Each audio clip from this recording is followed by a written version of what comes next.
Greetings, ladies and gentlemen. Today is June 29th, and the baseball this weekend was good.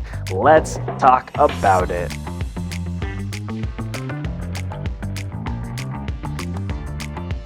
Hello, everybody. My name is Steven. This is the middle of the order. How are we doing today, ladies and gentlemen? A bit of a special, weird, sad episode.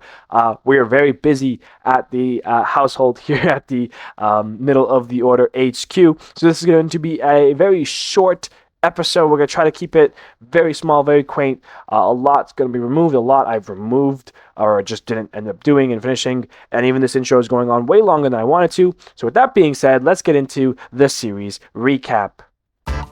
D-backs and Rays lead this off, and it's all Rays series 6-1, 4-2, 5-1 as Tampa Bay sweeps Arizona. Nationals and Oilers now.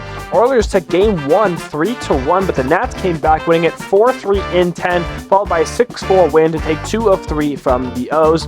Rangers and Blue Jays, and the Blue Jays are in a rough spot. Texas takes games 1, 2, 3, and 4, 6-5, 5-4, 7-4, 3-2, 3 of those being one-run games. The Rangers get the 4-game sweep over the Blue Jays. And speaking of 4-game sweeps, the Yankees and the Red Sox, the best team in the AL, one of the worst teams in the AL, 6-3 Red Sox, 6-1 Red Sox, 4-1 Red Sox, and then a game where Sonny brought a no-hitter into the 8th inning.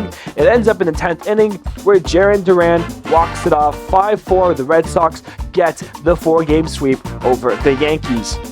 Rockies and Twins. Twins take games 1 and 3 of the series. Twins win it 9-8 in 10 on a Royce Lewis walk-off single. Hunter Goodman, a 3-homer day and an 8-5 Rockies win. Twins win it 3-2 to take 2 of 3 from Colorado. Royals and White Sox, it's belt to ass. 22-1 White Sox, a killing of the Royals. They then follow it up with a walk-off single from Jacob Gonzalez for a 2-1 win, but the Royals avoid the sweep 5-4 at the final. Astros and Tigers now, they played 4 games. The Astros winning 3 of them, 2-1, 8-6, and 7-5. That 7-5 one in the 10 innings. Tigers won game 2 of the series, 8-0. The Astros take 3 of 4. Mariners and Guardians. Mariners open it up with a 3-1 win.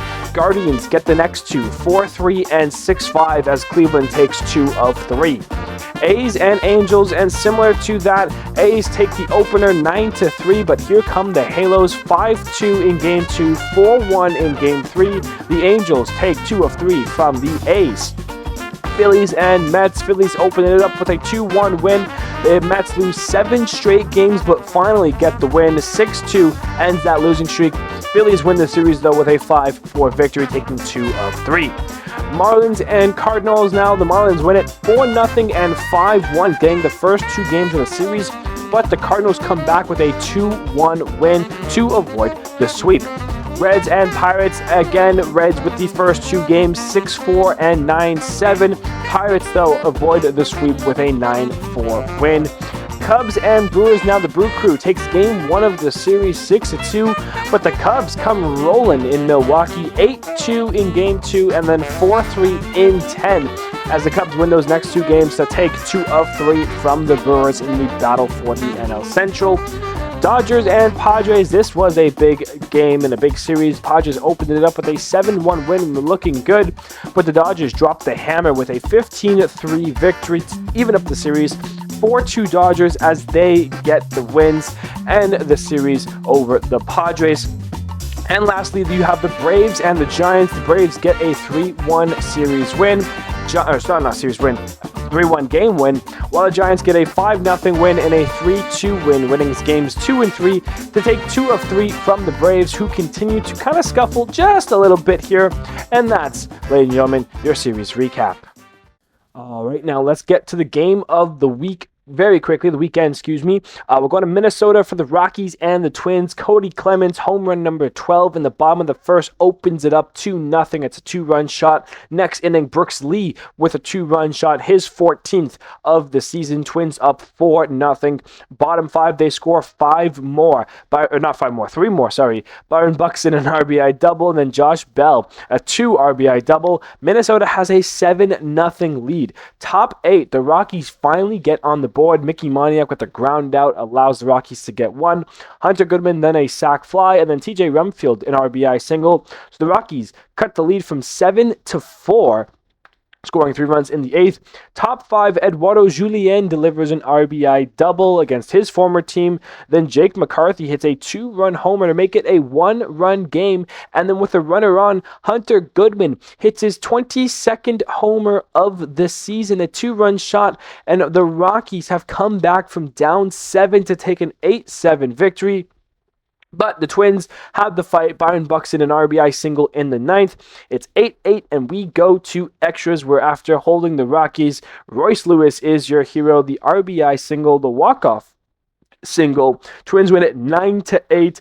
The final, they blow a 7-run lead, but hold on for a walk-off win. Hunter Goodman, that home run was the start of 3 straight homers in his at-bats. He then homered 3 homers in the next game. So he had basically 4 homers in 5 at-bats. Hunter Goodman on a tear. That is your game of the weekend here. No baseball news, really. There's obviously little things to go over here and there, but not for today's episode. Again, very short, trying to keep it sweet here. Same thing with the hot and cold. We're just going to skim by that so we can talk a little bit more about some other things, with the time that we do have. We're going to go through our injury updates, though. There was just a small handful of guys. Marcelo Mayer for the Boston Red Sox on the 10-day IL with a stress reaction in the forearm. Jesus Sanchez from the Blue Jays on the 10-day IL with a sprained ankle. And then Wyatt Langford, he's been having such a hot start to June. There's been, not hot start to June, but there was a handful of players that had really strong months of June. Langford being one of those guys, and he's not able to finish the month of June. Ends up on the 10-day IL with a strained hamstring, but he was really starting to get going. That's very sad for the Rangers, who are in a pretty good position after that 4-game sweep of the Blue Jays here. We move on now to the outstanding performances, and again, just a handful of guys that you wanted to mention really quickly here. Mostly Boston Red Sox. Logan Webb, though, 7 innings, 1 hit, no runs, 2 walks, and 6 Ks. One man did better than that. Peyton Tolle, the exact same line, 7 innings, 1 hit, no runs, 2 walks, just 7 Ks. 1 extra strikeout than Logan Webb. Peyton Tolle was great against the Yankees, but Sonny Gray, after the comments he made against the Yankees at the start of the season, he backed it up a little bit with a very good start, going 7 1/3, only allowing 1 hit, no runs, 1 walk while striking out 7. He took that no-hitter into the 8th inning before giving up that 1 and only hit. He was very good, very dominant. And in those 7 Ks, one of which was, of course, his 200th career strikeout. So some big stuff there for Sonny Gray. Congrats to Sonny. There's a bunch of other things that kind of went down. The Angels fired their head of operations, I believe, or their GM.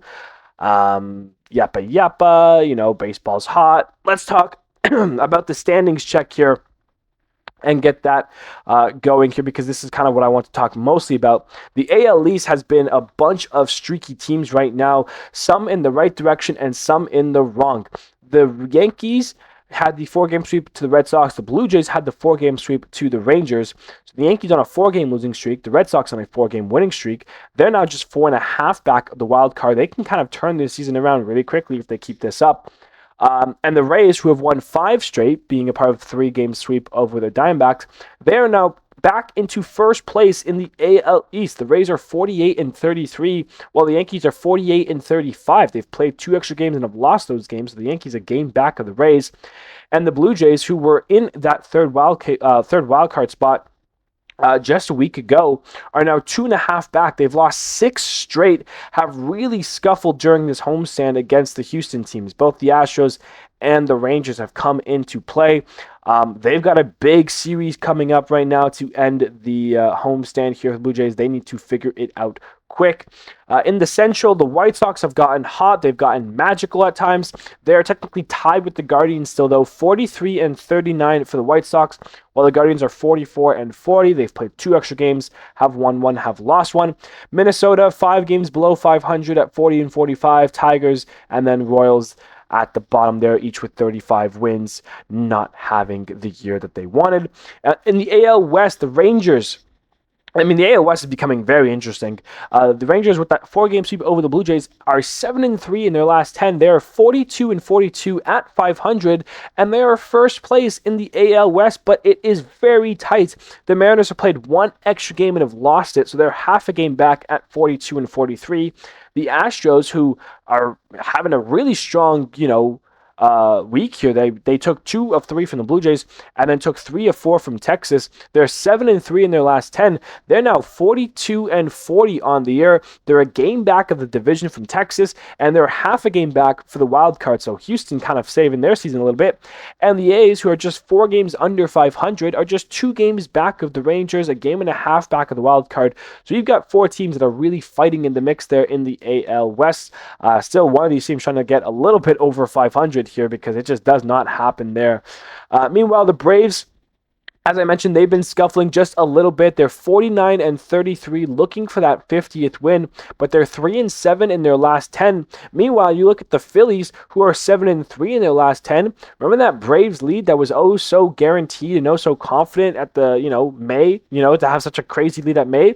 Well, the Phillies have brought it down to just a 3-game lead, and they're bringing the Marlins along with them. Marlins are 8-2 in their last 10. They're 44-40 on the season, and just half a game out of the wild card.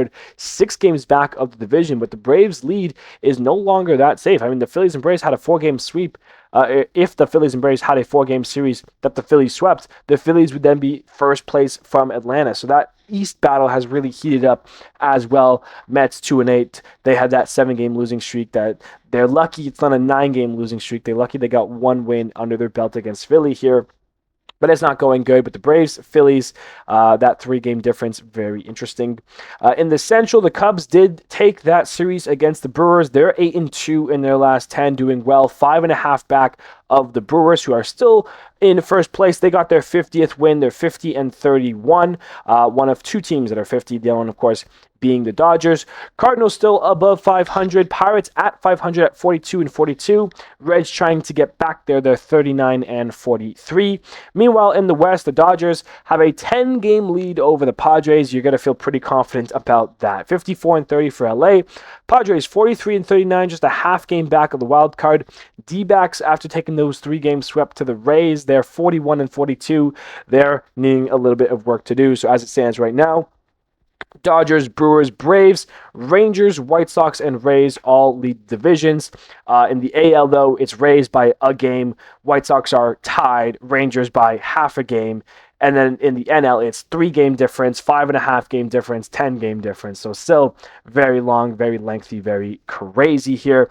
As we get into just the upcoming series for the week here, there's going to be some great matchups, including the Mets in Toronto to take on the Blue Jays. Bo Bichette returns to Toronto since his Game 7 home run against Ohtani. That's a huge series. Nationals at Red Sox, White Sox at Orioles, Tigers at Yankees, Rays at Royals, Rangers at Guardians, Twins at Astros, Dodgers at A's, Angels at Mariners, Cardinals at Braves, Pirates at Phillies, Reds at Brewers, Padres at Cubs, Giants at D-backs, and the Marlins at the Rockies. Ladies and gentlemen, thank you, buddy, so much. Sorry for the short episode, but I appreciate you all, and I will see you on Friday.